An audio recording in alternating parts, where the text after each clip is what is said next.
NEET PG Rank Booster Sessions. Hello friends, I am Dr. Vivek Jain, Faculty of Preventive and Social Medicine, that is Community Medicine. I welcome you all to PSM Quiz. Through this bi-weekly quiz, we are going to cover all the topic, the complete course of PSM that is required for your national board based examinations. So friends, let us start today's session. Quiz number 1, epidemiology, the all important topic. What I expect, you should be having with you a pen and a paper. Along with that, keep in mind that every question you get in the exam gives you around 45 seconds to 1 minute. So what I will do, I will study the question along with you, and then you will be given 20 seconds to answer the question. That will help you build up not just speed but accuracy in the examination also. So guys, are you ready? In your hostel room, in your library, at your home, or along with your friends in the medical college? So let us start. Question number 1. Difference between the incidence in exposed and non-exposed group is best given by attributable risk, odds ratio, relative risk, or is it population attributable risk? Your time starts now.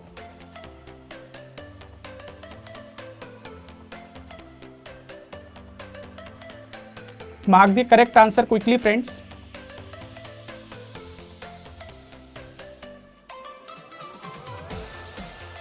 Yeah. So what is the correct answer to this question? Very right. The correct answer is attributable risk. Choice number A. If you know, cohort study has got 3 strengths of association. Relative risk. This is incidence in exposed divided by incidence in non-exposed. Then we have attributable risk.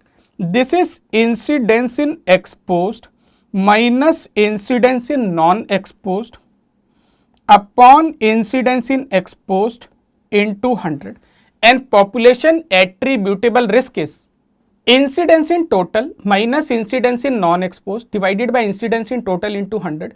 This attributable risk is also known as absolute risk or excess risk. It tells you how much of the disease could be attributed to risk factor under study.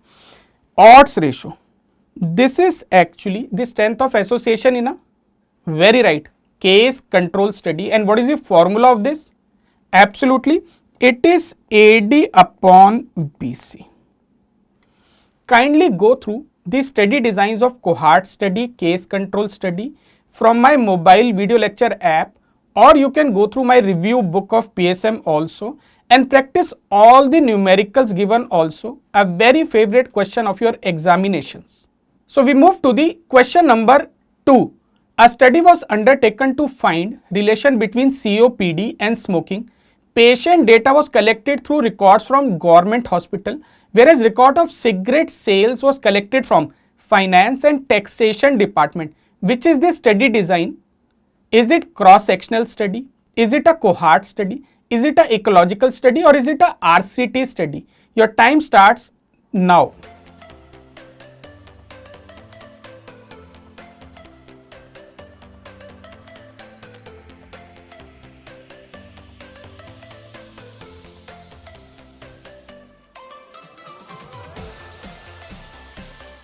So what is the answer, friends? See, what has been given in the question, you have to pick very carefully. They are saying patient data was collected through hospital records and record of cigarette sales from finance and taxation department. So definitely this study has been done at one point of time. And which studies are done at one point of time? That is cross-sectional study and ecological study. Now we have to differentiate which of them is the correct answer here. Now you tell me, as discussed in my mobile app lecture, this is a type of primary data or secondary data? This is a secondary data. So this has to be a type of ecological study. Data is collected by the investigator from pre-existing sources. So this is a secondary data. Therefore, it is a type of ecological study, not a very good study to establish association between cause and effect. Ecological study is also known as, very right, correlational study. Question number 3. Regarding case control study, which of the following is true? Read the choices carefully. It is useful for rare diseases. Incidence can be calculated. It takes longer time. Relative risk can be calculated. Your time starts now.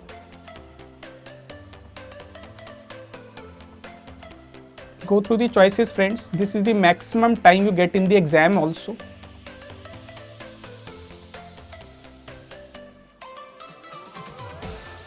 So what is the answer, friends? Let's look at the choices. Case control study is opposite of cohort study, where we start with disease and ask history. So will it take longer time? No. History can be asked in very fast way. So it is done in a very fast way. C cannot be the answer. Can we calculate relative risk from a case control study? No. As we just discussed in a previous question, relative risk requires incidence. Incidence is only possible in follow-up, that is a cohort study. So case control study cannot give you relative risk, rather it gives you odds ratio. So choice number B is also not correct. Look at choice number A, useful for rare diseases. Yes. So this becomes the correct answer. On the contrary, if you do a cohort study for rare diseases, it will lead to wastage of time and money, because disease is rare. You will keep on waiting for 5 or 10 years. Still disease may not occur. If there is no disease, how will you calculate incidence and relative risk? So it is better to do a case control study for rare diseases in the population. We move further. Question number 4. Identify the study design.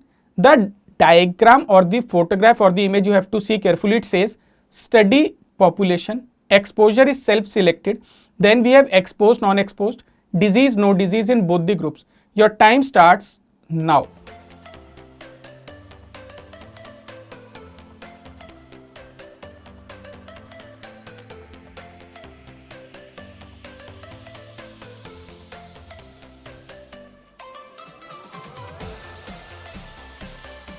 Yes. So friends, this is which type of study design? Very right. This is a type of cohort study. Now, why we are saying it is a type of cohort study? You can see there are two groups, exposed, non-exposed. Like the example I have taken in my video lectures in the mobile application, smokers, non-smokers. Then look at the direction of the arrow. It is going from exposure to disease. So it is going in a forward looking or prospective direction.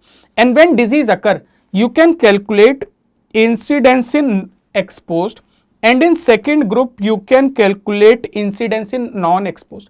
Now you can calculate relative risk, attributable risk, population attributable risk.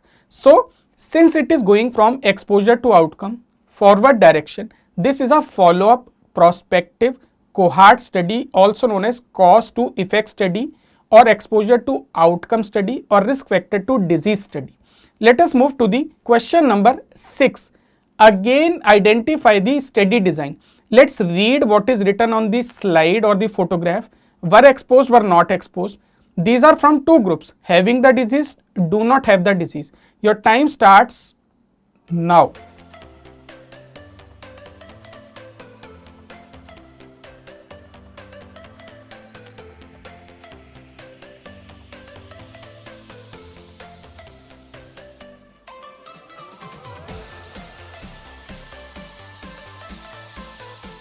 Yes. So friends, what is your answer? This was a fairly easy direct question, frequently asked in the examination also. Read the slide carefully. We have two groups, having the disease, not having the disease. What are these two groups? Having the disease are known as cases, and people who are not having that particular disease are known as controls. So you have two groups, cases and control. Look at the direction of the arrow. We are going in a backward direction. We are going from disease or non-disease backward in time, and we were asking history of exposure. You are a lung cancer case. You are a healthy person. Were you exposed to smoking 15 years back? Were you a smoker 15 years back? So we are going in a backward retrospective direction. So this is which type of study? Very right. This is a case control study. very fast to do, but problem is disadvantage of recall bias. Can be used for rare diseases, but we cannot calculate relative risk because there is no incidence. So we are forced to calculate odds ratio as a strength of association. And if you look in this particular table, this is your A, this is your C, this is your B, and this is your D. And what is the formula for odds ratio, as we have discussed already? AD by BC. Strength of association, odds ratio in a case control study. Question number 6. Cross-sectional studies, longitudinal study, prospective study, retrospective study, or a prevalence study. Your time starts now.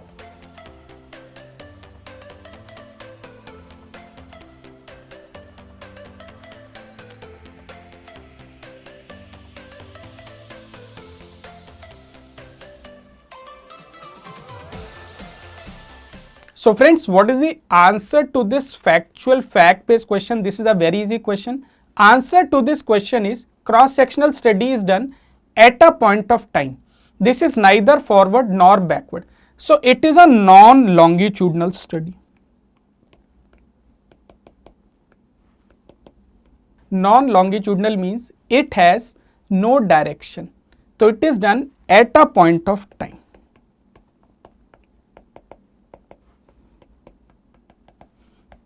Mainly primary data is collected. So if you do a study today and you collect data, how many of you are smokers, how many of you have lung cancer. So in the population you can find prevalence of smoking, prevalence of lung cancer, but to establish association between them will not be easy.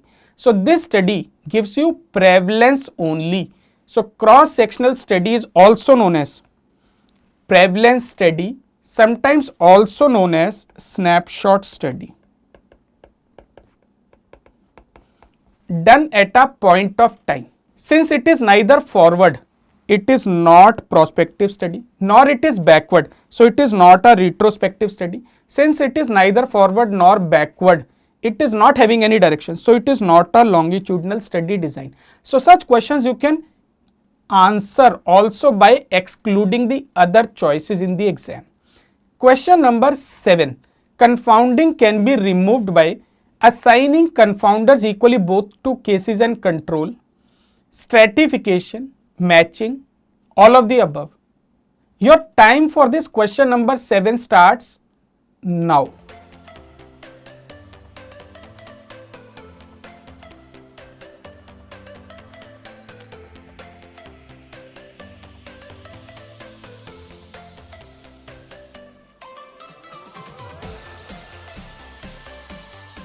Friends, what is the answer? Fairly easy question again. First, we should know what is confounding.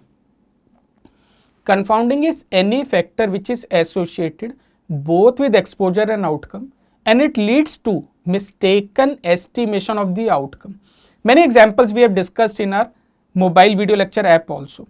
So if you look at confounding, you realize that this factor is unequally distributed both in exposed and non-exposed group or the two groups. So this leads to confounding. So if you want to remove confounding, what you should do? You should go for matching. What is matching? Match the two groups, and that will mean distribution of confounding factors equally in both the groups. So earlier it was unequally distributed, led to wrong result or confounding. Now it is equally distributed, effect will cancel out, it will be nullified. So matching is the simplest method for removal of confounding. But besides matching, there are 4 other methods which are used for removal of confounding. So one is matching, second is stratification, third is statistical modeling, that is also known as multivariate analysis. Beside this, restriction,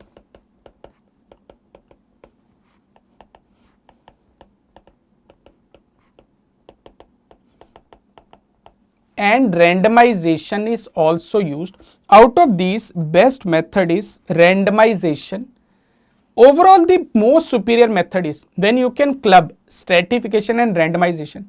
So I can say overall best method stratified randomization, second best method randomization, most commonly used method for removal of confounding is matching.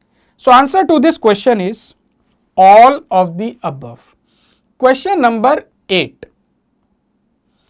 Analytical studies include the following methods of studies except case control studies, randomized controlled trials, cohort studies or cross-sectional studies.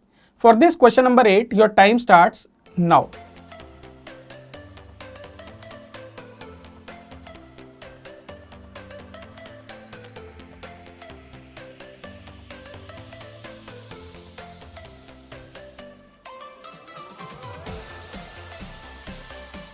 So what is the answer to this question, friends? This is a question based on classification of epidemiological studies.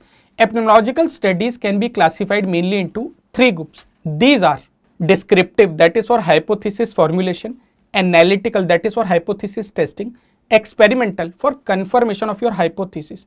Descriptive is mainly any study design which is done in time, place, person. But if you look mainly analytical and some descriptive studies are of various types like cohort study, case control study, cross-sectional study and ecological study. Mainly they are analytical, used to test hypothesis. After testing, confirmation is done by experimental design that includes RCT, randomized control trial, clinical trial, field trial and community trial. Once you know this classification, question is very easy. They are saying all are analytical studies except, so answer is choice number B. Randomized control trial is not analytical. It is a type of experimental or interventional study design in epidemiology. Question number 9, it is a true false question. Father of epidemiology is Edward Jenner. Your time starts now.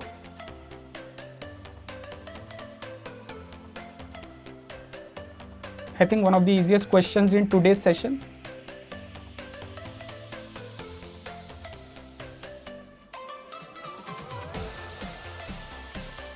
So friends, what should be your answer? This is a true statement or a false statement? This is a false statement. Father of epidemiology is not Edward Jenner, but very right, John Snow. John Snow worked on which disease? Cholera. He used a particular diagram also, very right, spot map, and that type of epidemiology was known as shoe leather epidemiology. The type of study design he undertook was natural experiment study design. When we look at Edward Jenner, he is credited with development of first vaccine, that is smallpox, and he coined the term vaccine also. Question number 10, National Institute of Epidemiology is located at, another fact based question, is it located at Bangalore, Delhi, Chennai or Rajahmundry? Your time starts now. Friends, there will be such a lot of fact based questions in your exam which you can attempt faster and save time for your lengthier clinical scenario based questions. So I am sure you have already marked the answer to this question. So what is the answer to this question? National Institute of Epidemiology is located at Chennai. Some other institutes that you should definitely know, National Tuberculosis Institute is located at Bangalore. National Institute of Nutrition is located at Hyderabad. Central Drug Research Institute is located at Lucknow. Question number 11. Phase 1 clinical trial is done on, this is a type of fill in the blank question and your time starts now.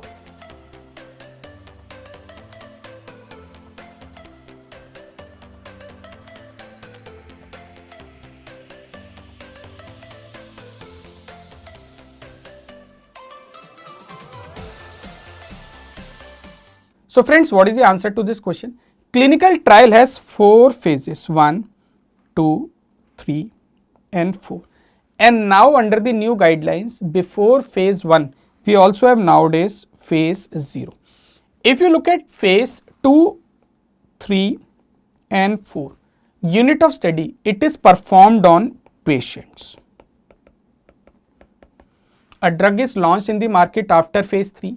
Phase 4 is the longest phase, also known as post-marketing surveillance.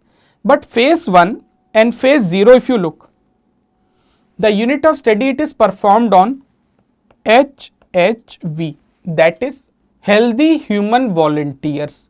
Phase 1 is used to evaluate safety and non-toxicity profile of a drug. It also gives you maximum tolerated dose of a drug. Phase 0 is done on a small number of healthy human volunteers and the purpose is micro dosing. We move to the next question. Question number 12. Burke-Sonian bias is a type of, this is a fill in the blank type of question and your time starts now.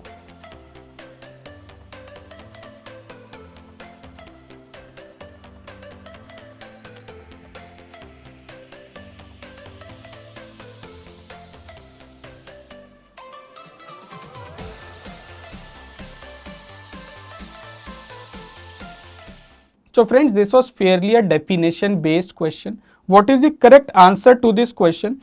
If you look at Burke-Sonian bias, its definition is asked many times in our examination. What is Burke-Sonian bias? A bias or error which occurs due to different types of hospital admission rates. So I can say it is a type of hospital admission rate bias.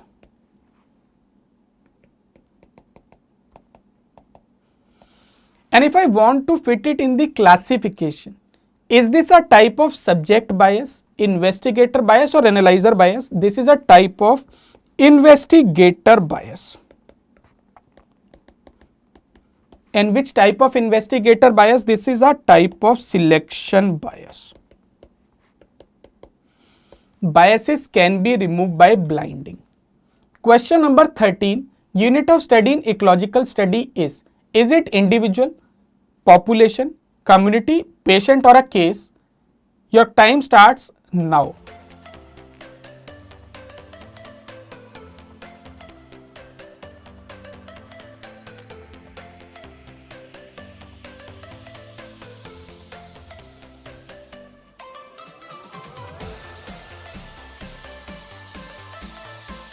Okay, friends, we should know what is the meaning of unit of study. Unit of study means on whom the study is conducted and on whom the results can be projected. If you see major analytical studies, be it cohort study, be it case control study, be it cross-sectional study, in all the three study designs, the unit of study is individual. But if you look at ecological study, the unit of study is population. So secondary data is collected and results are applicable on population. In fact, this also creates a fallacy known as ecological fallacy. In ecological study, a study is done on individuals, but results are applicable not on individuals but on population on a whole. So answer to this question is choice number B, population. Also remember, population is also the unit of study of descriptive studies. Question 14, it is again a true-false question. Cohort study is a longitudinal study. True or false? Your time starts now.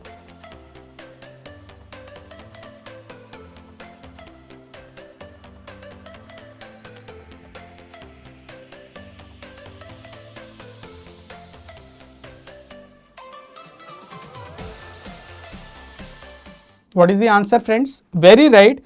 Cohort study is in fact a type of longitudinal study.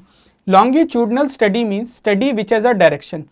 Either it is going in a forward direction or in a backward direction. So study may go forward direction like cohort study and its types, or it can go in a backward retrospective direction like a case control study. So all analytical studies mainly are longitudinal in nature, also known as horizontal studies. But if a study is not done horizontally, rather it is done at a point of time, those studies are known as vertical studies, also known as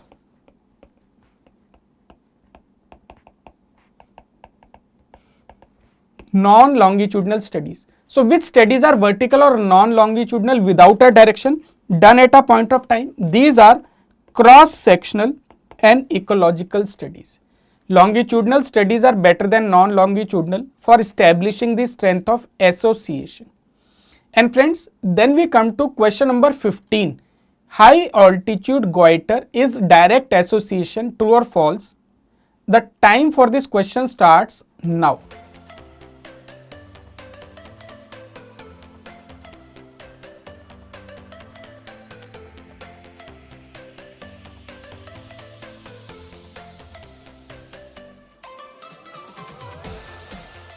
So friends, what is the answer to this question? If I go up the altitude, I may find that goiter is increasing in the population. So can I say altitude climbing or high altitude leads to goiter directly? No. So what is the reason? High altitude, as you climb up the altitude, it leads to deficiency of iodine in the soil. Now if we consume fruit and vegetable grown in that soil for a long basis, then we may develop iodine deficiency leading to goiter. So higher altitude leads to reduction of iodine, leads to goiter. So this is a type of indirect association. So this given statement is a false statement. So read the question carefully in the paper, give complete 45 seconds to 1 minute to the question and mark the answer correctly as discussed in the various topics in my app. Go through all the examples, all the concepts from this epidemiology chapter in detail. So friends, that's it for the current session. Now pick up your pen and pencil and tell me what is your score currently. Friends, as per my teaching experience of last 15 years, out of these 15 questions, you should have attempted correctly minimum 11 to 12. Minimum I am saying. So 11, 12, 13, 14 and if you have attempted all the 15 correctly, that's a very good sign that you are going to put in your best foot forward for the examination. Those who have not managed to reach this score, don't get disheartened. Just go through the concept of epidemiology from whatever platform, whatever coaching institute book you are following in detail. Practice as many questions as possible. Epidemiology is a very important topic for your examination. Several scoring questions are asked from this topic in the exam. So friends, I hope you liked today's session. Thank you for being a part of this session. From my side, I wish you all the best for a grand success in the examination. And as I always say, always remember that work hard in silence. Let success make your noise. So friends, you can download the app from the Play Store, use the discount code also. And friends, tomorrow at the same time exactly, I will come back with quiz number 2 on the topic health and disease. So till then, take care, stay safe, stay healthy. Bye bye.